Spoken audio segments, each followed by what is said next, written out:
عیبدار جانور کی قربانی۔ مسئلہ نمبر 1، سینگ ٹوٹے جانور کی قربانی، یعنی جس جانور کے سینگ کا کچھ حصہ اوپر سے ٹوٹ گیا ہو یا اس کا خول اتر گیا ہو اس کی قربانی درست ہے، لیکن اگر سینگ ٹوٹنے کا اثر دماغ تک پہنچ گیا ہو یعنی دماغ کی ہڈی میں سوراخ ہو گیا ہو تو اس جانور کی قربانی درست نہ ہوگی۔ مسئلہ نمبر 2، جس جانور کے پیدائشی سینگ نہ ہو۔ جس جانور کے پیدائشی طور پر سینگ نہ ہو یا بچپن ہی میں اس کے سینگ کی جگہ آگ سے جلا دی گئی ہو جس کی وجہ سے آگے سینگ نہ نکل سکے ہوں، اس کی قربانی درست ہے۔ مسئلہ نمبر 3، کان کٹے جانور کی قربانی۔ اگر جانور کا کان تھوڑا بہت کٹا ہے تو اس کی قربانی درست ہے، لیکن اگر کان کا اکثر حصہ کٹ گیا ہے تو اس جانور کی قربانی درست نہ ہوگی۔ مسئلہ نمبر 4، بغیر کان والے جانور کی قربانی۔ جس جانور کے کان پیدائشی طور پر نہ ہو تو اس کی قربانی درست نہ ہوگی۔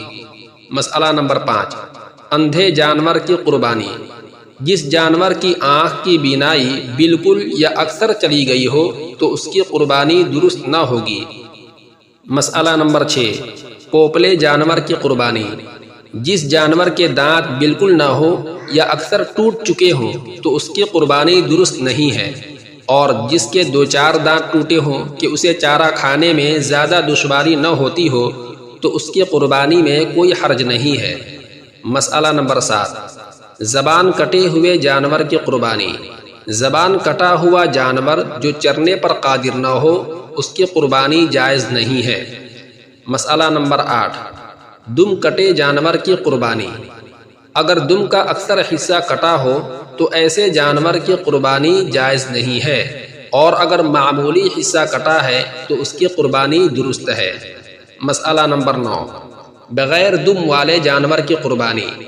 جس جانور کی پیدائشی طور پر ہی دم ندارد ہو یعنی نہ ہو تو امام اعظم ابو حنیفہ رحمۃ اللہ علیہ کے نزدیک اس کی قربانی درست ہے، جبکہ امام محمد رحمۃ اللہ علیہ کے نزدیک اس کی قربانی جائز نہیں ہے۔ اس لیے احتیاط اسی میں ہے کہ اس جانور کی قربانی نہ کی جائے۔ مسئلہ نمبر 10، لنگڑے جانور کی قربانی۔ جو جانور بالکل لنگڑا ہو یا اس قدر لنگڑا ہو کہ 3 پاؤں زمین پر رکھتا ہو اور چوتھا پاؤں زمین پر رکھ ہی نہ سکتا ہو تو اس جانور کی قربانی درست نہیں ہے، اور اگر چوتھا پاؤں زمین پر ٹیک کر لنگڑا کر چل سکتا ہے تو اس کی قربانی درست ہے۔ مسئلہ نمبر 11، خشک تھن والے اور تھن کٹے جانور کی قربانی۔